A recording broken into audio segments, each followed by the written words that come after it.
Taş olan denizlere at beni, bir gün olan yerlerine tak beni.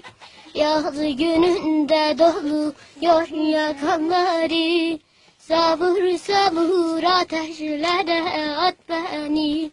Sensizlik öyle zor eyle zalim ki, içimde yara var kanıyor sanki. Bir başka yüreğe yar olamam ki, ben seni bir türlü unutamadım. Öyle bakma, dargın mısın sevdiğim? Güller açmaz oldu, gelmedin. Yollarında kar olup da gelmedin. Ben seni bir türlü unutamadım.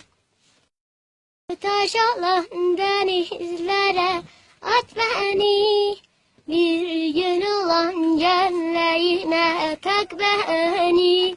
Yaz gününde doluyor yakanları, sabır sabır ateşlere at beni.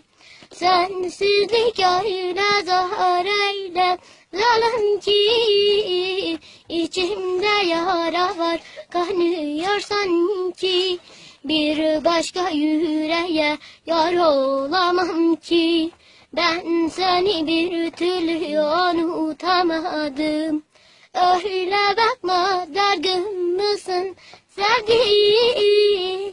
Güller açmaz oldu, gelmedin. Yollarında kar olup da gelmedin.